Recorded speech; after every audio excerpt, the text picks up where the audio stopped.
నమస్కారం. సిటీ వార్తలకు స్వాగతం. ముఖ్యమంత్రి చంద్రబాబు అధ్యక్షతన వెలగపూడి సచివాలయంలో మంత్రివర్గ సమావేశం జరిగింది. 9 అజెండా అంశాలపై చర్చించి కీలక నిర్ణయం తీసుకున్నారు. డ్రోన్ కార్పొరేషన్ను స్వతంత్ర విభాగం చేసేందుకు కేబినెట్ ఆమోదం తెలిపింది. రాష్ట్రంలో జేసీబీ పాలన పోయి పేదలకు పట్టాలు ఇచ్చే ప్రభుత్వం వచ్చిందని మంత్రి నారా లోకేష్ అన్నారు. మంగళగిరి నియోజకవర్గంలోని ఉండవల్లిలో మన ఇళ్లు మన లోకేష్ కార్యక్రమానికి ఆయన శ్రీకారం చుట్టారు. ఎన్నికల సమయంలో మంగళగిరి నియోజకవర్గ ప్రజలకు ఇచ్చిన ప్రతి హామీని అమలు చేసి తీరుతానని మంత్రి నారా లోకేష్ తెలిపారు. ఉండవల్లిలో మన ఇల్లు మన లోకేష్ కార్యక్రమాన్ని ప్రారంభించిన ఆయన తొలి శాశ్వత ఇంటి పట్టాను గోవిందు సీతా మహాలక్ష్మి దంపతులకు అందించారు. రాష్ట్ర వ్యాప్తంగా కూటమి ప్రభుత్వం అమలు చేయనున్న కీలక హామీ మంగళగిరి నియోజకవర్గం నుంచి ప్రారంభించడం సంతోషంగా ఉందన్నారు. లోకేష్ గెలిస్తే మంగళగిరిలో ఉన్న ఇల్లు పీకేస్తారంటూ తప్పుడు ప్రచారం చేసిన నోలను 10 నెలల్లోనే మోయించామని చెప్పారు. తొలి దశలో 3,000 మందికి ఇళ్ల పట్టాలను బట్టలు పెట్టి మరీ అందిస్తున్నట్లు మంత్రి లోకేష్ పేర్కొన్నారు. ఇది 2024 ఎన్నికల్లో నేను ప్రజలకు ఇచ్చిన హామీ. ప్రధానంగా మంగళగిరిలోకి వచ్చేగల వేలాది మంది దశాబ్దాలుగా ఒక ప్రాంతంలో నివసిస్తాం జరుగుతుంది. వాళ్ళందరూ కోరింది ఒకటే, మళ్ళీ మీరు వేరే ప్రాంతాల్లో మమ్మల్ని తరలిస్తే మళ్ళీ మేము అక్కడ ఇల్లు కట్టుకోవాలా, అంతేకాకుండా అక్కడికి వెళ్లాలన్నా రావాలన్నా ఇబ్బంది పడుతున్నాం, మేము ఎక్కడ నివసిస్తున్నాం అదే రెగ్యులరైజ్ చేయండి మాకు అని పదే వాళ్ళని కోరటం జరిగింది. నేను ఆనాడే చెప్పా, గౌరవంగా బట్టలు పెట్టి పట్టాలు ఇస్తానని హామీ ఇస్తాను జరిగింది. కూటమి ప్రభుత్వం ఏర్పడిన మొదటి 10 నెలల్లో మంగళగిరి నియోజకవర్గంలో సుమారుగా 3,000 పట్టాలు మొదటి విడతలో అందజేస్తడం జరుగుతుంది. అధికారంలో లేనప్పుడే తన సొంత నిధులతో 26 సంక్షేమ పథకాలను నియోజకవర్గ ప్రజలకు అందించినట్లు మంత్రి లోకేష్ గుర్తు చేశారు. త్వరలోనే 100 పడకల హాస్పిటల్కు శంకుస్థాపన చేయనున్నట్లు తెలిపారు. స్వచ్ఛతలో మంగళగిరి దేశంలో నెంబర్ 1 గా ఉండేలా చర్యలు చేపడుతున్నట్లు చెప్పారు. దుష్ప్రచారాలు చేసి ప్రాజెక్టులను అడ్డుకునే వారి పేర్లు రెడ్ బుక్ లోకి ఎక్కుతాయని హెచ్చరించారు. మంగళగిరి ప్రజల కళ 100 పడకల ప్రభుత్వ ఆసుపత్రి, అది కూడా మొన్న శాంక్షన్ చేయించుకుని కేబినెట్ లో దాన్ని కూడా త్వరలో శంకుస్థాపన అయిపోతున్నాం. కేవలం ఒక ప్రభుత్వ హాస్పిటల్ గా మేము అది భావించట్లేదు, ఒక మోడర్న్ హాస్పిటల్ గా. ఏదైతే ఇతర దేశాల్లో ఒక బాంబేలోనో లేదంటే ఒక హైదరాబాద్ లో ఎట్లయితే మోడర్న్ హాస్పిటల్ చూస్తామో, జోనింగ్ ఎట్లా జరుగుతుందో అది మైండ్ లో పెట్టుకుని ఆ లేఅవుట్ల పైన దాదాపు ఒక 5-6 సార్లు మేము కూర్చుని ఒక్కొక్కటి రివ్యూ చేసుకుని కూడా చేస్తాం జరిగింది. సో ఇట్లా సుమారుగా ఒక 50 కార్యక్రమాలు, అంటే అభివృద్ధి కార్యక్రమాలు ఎన్డీఏ ప్రభుత్వం ఇక్కడ మంగళగిరి నియోజకవర్గం కోసం ప్రత్యేకంగా చేస్తాం జరుగుతుంది. ఇది కేవలం ప్రభుత్వ నిధులపైనే కాదు, సిఎస్ఆర్ నిధులు అవచ్చు, లేదంటే లోకల్గా ఉన్న దాతలతో కావచ్చు, వాళ్ళందరితో చర్చించి మాట్లాడిన తర్వాతనే మేము నిర్ణయం తీసుకుంటున్నాం. మంగళగిరి అంటే చేనేత అంటే మంగళగిరి. కానీ ఒక వాస్తవం అందరం ఆడుకోవాలి ఏంటంటే మగ్గాలు తగ్గిపోయినాయి, దానికి చెక్ పెట్టాలి. మగ్గాలు పెంచాలంటే ట్రైనింగ్ కావాలి, డిజైనింగ్ జరగాలి, లేటెస్ట్ టెక్నాలజీకి వెళ్ళాలి అనే లక్ష్యంతో మన చేనేత సోదరులకి ఇక్కడ ఒక common facility centre, designing, printing, intricate work చేసేదాన్ని కూడా దానికి కూడా వాళ్ళ భూమి అవసరం ఉంటే అది ఎండోమెంట్ భూమి అవుతే వాళ్ళని రిక్వెస్ట్ చేసి లీజుకి జగన్మోహన్ రెడ్డికి మతి భ్రమించి ఏం మాట్లాడుతున్నారో అర్థం కాకుండా మాట్లాడుతున్నారని ఎమ్మెల్యే గల్లా మాధవి ధ్వజమెత్తారు. శ్యామలానగర్ లో ఎమ్మెల్యే గల్లా మాధవి మీడియాతో మాట్లాడారు. ముఖ్యమంత్రి చంద్రబాబు నాయుడు ప్రవేశపెట్టిన P4 పథకం అనేది ఒక చారిత్రాత్మకమైన పథకమని కొనియాడారు. అట్టడుగున ఉన్న పేదలకు ఆర్థిక స్వావలంబన కల్పించడమే చంద్రబాబు లక్ష్యమని అన్నారు. జగన్మోహన్ రెడ్డిని ప్రజలు నమ్మే పరిస్థితిలో లేరని చెప్పారు. P4 అనేది చాలా అద్భుతమైన కార్యక్రమం అండి. దాని లోతులోకి వెళ్ళి వాస్తవాలు ఆలోచిస్తే అది నిజంగా చాలా అద్భుతమైన కార్యక్రమం. ఈరోజు జనరల్గా సిఎస్ఆర్ ఫండ్స్ కింద మనం ఎంతో ఖర్చు చేస్తూ ఉన్నాం ప్రజాక్షేమం కోసం, శ్రేయస్సు కోసం. అయితే దాన్ని బాధ్యతాయుతంగా చేయాలి అన్న ఒక ఆకాంక్షతో ఈరోజు చంద్రబాబు నాయుడు గారు P4 కార్యక్రమాన్ని ఏర్పాటు చేసి దాన్ని విస్తృతంగా ప్రచారం చేస్తూ ఉన్నారు. ఖచ్చితంగా P4 అనేది చాలా సక్సెస్ఫుల్ ప్రోగ్రామ్ అవుతూ ఉంది.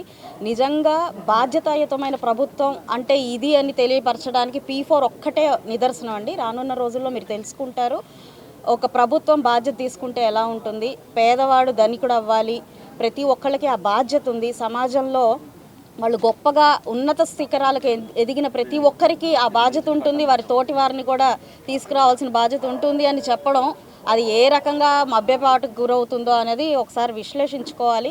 దీన్ని కరెక్ట్గా ఆలోచిస్తే, ఒక నిబద్ధతతో ఆలోచిస్తే ఇది ఎంత అద్భుతమైన కార్యక్రమం ప్రతి ఒక్కరికి అర్థమవుతుంది. మీరు చూస్తారు రానున్న కాలంలో. అందులో నేను చెప్తున్నాను మీకు, పశ్చిమ నియోజకవర్గం నుంచి P4 అంటే ఏంటో ప్రతి ఒక్కళ్ళు చూస్తారు. శ్యామలానగర్లోని ఆధునీకరించిన ఎన్టీఆర్ స్విమ్మింగ్ పూల్ ను MLA Galla Madhavi, in charge mayor Sajila ప్రారంభించారు. 30 డివిజన్లోని ఎన్టీఆర్ స్విమ్మింగ్ పూల్ ను 25 లక్షల రూపాయలతో ఆధునీకరించామని ఎమ్మెల్యే గల్లా మాధవి తెలిపారు. గత 4 నెలలుగా ఈ స్విమ్మింగ్ పూల్ మూతపడి ఉందని, కమిషనర్ పులి శ్రీనివాసుల చొరవతో అన్ని వస్తువులు, ఇంజనీరింగ్ సిబ్బంది ఏర్పాటు చేశారని అన్నారు. స్విమ్మింగ్ చేయడం వలన పిల్లల్లో, పెద్దల్లో మానసిక, శారీరక దృఢత్వం కలుగుతుందని చెప్పారు.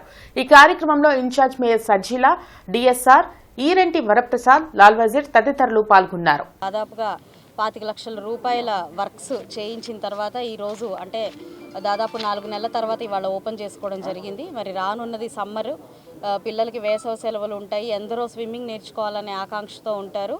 పొద్దున 5 నుంచి కూడా సాయంత్రం 7-8 దాకా కూడా ఈ యొక్క అవకాశం ఇక్కడ అందరికీ అందుబాటులో ఉంటుంది. కాబట్టి ప్రజలందరూ కూడా దీన్ని సద్వినియోగం చేసుకోవాలి. చాలా ఫాస్ట్గా దీన్ని వర్క్స్ పూర్తి చేసిన ఇంజనీరింగ్ డిపార్ట్మెంట్ వాళ్ళకు కూడా ప్రత్యేక కృతజ్ఞతలు. అదేవిధంగా వీరంటి వరప్రసాద్ గారికి కూడా ప్రత్యేకమైన కృతజ్ఞతలు చెప్తూ ఉన్నాము. స్విమ్మింగ్ పూల్ కూడా ఏర్పాటు చేయటం, పార్కులు కానీ ఏర్పాటు చేయటం ప్రతి ఒక్కటి కూడా నగరపాలక సంస్థ నుంచి కమిషనర్ గారు, మేమందరం కలిసి ఎమ్మెల్యే గారు కృషి చేస్తున్నాము. ఈ యొక్క స్విమ్మింగ్ పూల్ కూడా ఎంతో చాలా అవసరం. ఆరోగ్యమే మహాభాగ్యం, prevention is better than cure అంటూ మేడం గారు చెప్పినట్టు సమ్మర్ హాలిడేస్ వస్తున్నాయి కాబట్టి పిల్లలు ఎక్కువ సార్లు ఫోన్లు చూసుకోవడం జరుగుతుంది. ఈ యొక్క స్విమ్మింగ్ పూల్ ఏర్పాటు చేయడం ద్వారా వాళ్ళ ఆరోగ్యం కూడా బాగుంటుంది, వాళ్ళు కూడా హెల్తీగా ఉంటారు. మనం కూడా జీవితంలో ఎక్సర్సైజ్, స్విమ్మింగ్ అనేది అలవాటు చేసుకోవాలి. పిల్లలు కూడా చక్కగా ఎదుగుతారు, ఒక ఫ్రీ మైండ్తో ఉంటారు.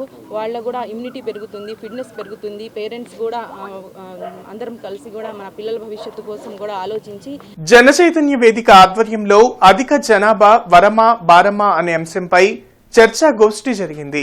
ఈ కార్యక్రమంలో మాజీ ఐఏఎస్ డాక్టర్ పివి రమేష్ పాల్గొన్నారు. రామన్నపేటలోని జనచైతన్య వేదిక కార్యాలయంలో జరిగిన చర్చాగోష్ఠి కార్యక్రమంలో అధ్యక్షులు వల్లంరెడ్డి లక్ష్మణ్ రెడ్డి, మాజీ ఎమ్మెల్సీ కెఎస్ లక్ష్మణరావు, డాక్టర్ ఆలా వెంకటేశ్వరరావు, ప్రొఫెసర్ సుబ్రహ్మణ్యం, మేకల రవీంద్రబాబు పాల్గొన్నారు. ఈ సందర్భంగా డాక్టర్ పివి రమేష్ మాట్లాడుతూ మానవ వనరుల అభివృద్ధిలో 131వ స్థానంలో ఉన్నామని అన్నారు. అదే జనాభా పెరుగుదలలో మొదటి స్థానంలో ఉన్నామని తెలిపారు. ప్రస్తుతం దేశ జనాభా 140 కోట్లకు చేరిందని వెల్లడించారు. ప్రజలకు కావాల్సిన మౌలిక వస్తువులు ఏర్పరిచాక జనాభా పెరుగుదల గురించి ప్రభుత్వాలు ఆలోచిస్తే బాగుంటుందని అభిప్రాయపడ్డారు. ఈ కార్యక్రమంలో పలు ప్రజా సంఘాల నేతలు పాల్గొన్నారు. రెండవ ప్రపంచ యుద్ధం, మొదటి ప్రపంచ యుద్ధం, first world war, second world వార్లో కొన్ని కోట్ల మంది చనిపోయారు మీకు తెలుసు. But it also led to new revolutions. Second industrial revolution, third industrial revolution. అంటే ఫస్ట్ ఇండస్ట్రియల్ రెవల్యూషన్ మెకానికల్ ఇంజనీరింగ్లో రెవల్యూషన్ అన్నట్లయితే, second industrial revolution was a electrical revolution. ఇవన్నీ కూడా మొత్తం ఎలక్ట్రికల్, దాంతో కూడా electricity expansion, fossil fuels, oil, gas, automobiles, తర్వాత electronic age. కొంచెం 147 కోట్ల జనాభా ఉన్న భారతదేశంలో ఇంకా జనాభా పెరిగితే, ఇంకా విపరీతంగా పెంచితే, ఆ పెంచిన జనాభాకి కావాల్సిన మంచి విద్యని, మంచి వైద్యాన్ని, మంచి ఆహారాన్ని, మంచి వసతిని, మంచి పరిసరాలని అందించే పరిస్థితిలో మనం ఉన్నామనేది ప్రశ్నించుకోవాలి. అవన్నీ ఏర్పాటు చేసిన తర్వాత, ఉన్న ప్రజలందరికీ ఉపాధి కల్పించిన తర్వాత, వారికి అన్ని అవకాశాలు కల్పించినప్పుడు అప్పుడు ఇంకా ఎక్కువ మంది కనమని చెప్పొచ్చు, అది బాగుంటుంది. కానీ ఇప్పుడు ఒక రాజకీయ నాయకుడు పిలిపిస్తే అందరూ కనే పరిస్థితులు లేరు.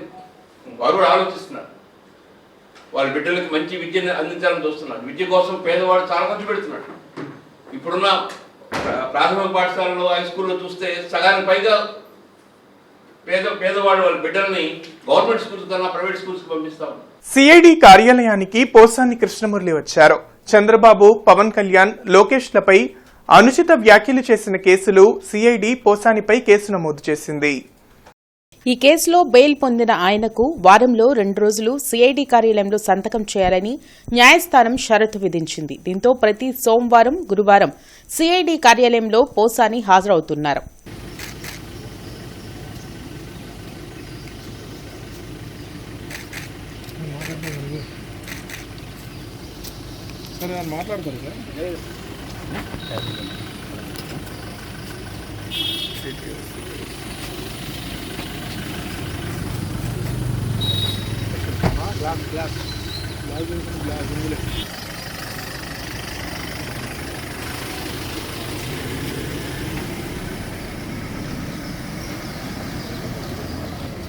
ఈ కిడ్స్ ఈ ఛాంప్స్ గ్రాడ్యుయేషన్ డే వేడుకలు అమరావతి రోడ్లోని నారాయణ విద్యా సంస్థలో ఘనంగా నిర్వహించారు. ఏజీఎం కె విజయబాబు ఈ కార్యక్రమంలో పాల్గొన్నారు. ఈ సందర్భంగా ప్రిన్సిపల్ రమేష్ కుమార్ మాట్లాడుతూ 5వ తరగతి పూర్తి చేసుకుని 6వ తరగతిలోకి అడుగు పెడుతున్న విద్యార్థులకు గ్రాడ్యుయేషన్ డే సెలబ్రేషన్స్ నిర్వహించామని అన్నారు. ఈ కార్యక్రమంలో R&D ఈ ఛాంప్స్ పి వాణి చౌదరి, వి అపర్ణ స్టాఫ్ పాల్గొన్నారు. అలాగే ప్రీ ప్రైమరీ కంప్లీట్ చేసుకుని ప్రైమరీలోకి అడుగు పెడుతున్నటువంటి 1వ తరగతిలోకి అడుగు పెడుతున్నటువంటి విద్యార్థులు కూడా ఈరోజు గ్రాడ్యుయేషన్ డే మన స్కూల్లో జరపడం జరిగిందండి. ఆ తల్లిదండ్రులంతా ఆనందంగా తమ పిల్లల్ని ఆ గ్రాడ్యుయేషన్కి సంబంధించినటువంటి డ్రెస్సుల్లో చూసుకుంటూ చాలా ఆనందం పొందడం జరిగింది. అలాగే విద్యార్థుల తల్లిదండ్రులు కూడా తమ హర్షాన్ని మాతో పంచుకోవడం జరిగింది.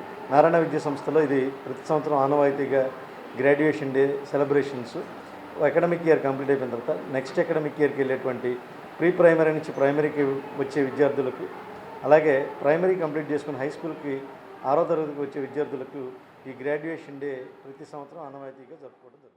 ఒంగోలు జాతి ఎద్దులంటేనే రాజసానికి, పౌరుషానికి పెట్టింది పేరని రాష్ట్ర బీసీ సంక్షేమ శాఖ మంత్రి సవిత అన్నారు. తెనాలి వ్యవసాయ మార్కెట్ యార్డు ప్రాంగణంలో ఆలపాటి శివరామకృష్ణయ్య మెమోరియల్ ఆధ్వర్యంలో నిర్వహిస్తున్న ఒంగోలు జాతి ఎడ్ల బల ప్రదర్శన, పశుపాల పోటీలకు 5వ రోజు బుధవారం మంత్రి సవిత హాజరయ్యారు. ఈ సందర్భంగా జరిగిన సభలో మంత్రి సవిత మాట్లాడుతూ తెనాలిలో జాతీయ స్థాయి ఎడ్ల బల ప్రదర్శనతో పండుగ వాతావరణం సంతరించుకుందన్నారు. పోటీలను MLC Alapati Rajendra Prasad, MLA Nakka Anandababu committee సభ్యుల సహకారంతో 8 సంవత్సరాలుగా నిర్వహించడం అభినందనీయమన్నారు. ఇలాంటి పోటీలు నిర్వహించడం వల్ల భావితరాల్లో ఒంగోలు జాతి ఎడ్లపై మమకారం పెరుగుతుందన్నారు. ముఖ్యమంత్రి చంద్రబాబు నాయుడు రైతుల కోసం కొత్త స్కీమ్ తీసుకురాబోతున్నారని, పాడి రైతులను ప్రోత్సహించేలా డైరీ ఫార్మ్స్ పెట్టుకునేలా 50% సబ్సిడీతో లోన్లు ఇచ్చి అంతరించిపోతున్న పాడి పరిశ్రమను తిరిగి నిలబెట్టుకునేలా చర్యలు చేపడుతున్నట్లు తెలిపారు. కార్యక్రమంలో చిలకలూరుపేట ఎమ్మెల్యేలు పత్తిపాటి పుల్లారావు, ఎరపతిరేని శ్రీనివాసరావు, విజయవాడ తూర్పు ఎమ్మెల్యే గద్దె రామ్మోహన్ రావు, కుమారుడు Gadde Kranthikiran, state minorities finance corporation chairman Mastaq Ahmed, పలువురు ప్రముఖులు ముఖ్య అతిథులుగా హాజరై దివంగత ఎన్టీఆర్, ఆలపాటి శ్రీరామకృష్ణుల విగ్రహాలకు ముందుగా నివాళులర్పించి కార్యక్రమాలను ప్రారంభించారు. ఆలపాటి రాజేంద్ర ప్రసాద్ గారికి అత్యంత ఆత్మీయులు, సన్నిహితులు శ్రీ అబ్బూరి మల్లి గారిని ఆహ్వానిస్తూ, ఒక పక్క సంక్షేమం, ఒక పక్క సంపద, ఉపాధి చూపిస్తున్న మన ఎన్డీఏ ప్రభుత్వంలో గోవులకు కూడా గోకులం షెడ్లు ఇచ్చింది. అంతేకాకుండా పశువులకు ఈ ఎండాకాలంలో త్రాగునీరు సమస్య రాకూడదని త్రాగునీరు తొట్లు కూడా పశువుల కోసం కూడా ఆలోచించే ప్రభుత్వం మన ఎన్డీఏ ప్రభుత్వం. కాబట్టి మీరందరికీ నిజంగా ఇది చాలా సంతోషంగా ఉంది. మేము ప్రతి సంవత్సరం కూడా మరి నక్కా ఆనంద్ బాబు గారును రాజాన్న గారు మమ్మల్ని తప్పకుండా ఇన్వైట్ చేయాలి. మా రాయలసీమ వాళ్ళని కూడా కొంతమందిని తీసుకొచ్చి ఇలాంటిది పెట్టించి చూపించి మేము కూడా ఒకసారి ట్రై చేస్తాం. ఎందుకంటే మా వాళ్ళు కూడా బాగా ఉత్సాహవంతులు. ఖచ్చితంగా రాయలసీమలో కూడా ఇలాంటి ప్రోగ్రాం కండక్ట్ చేయవలసిందిగా కూడా కోరుకుంటూ ఇవి బులెటిన్ అప్డేట్స్. నమస్కారం.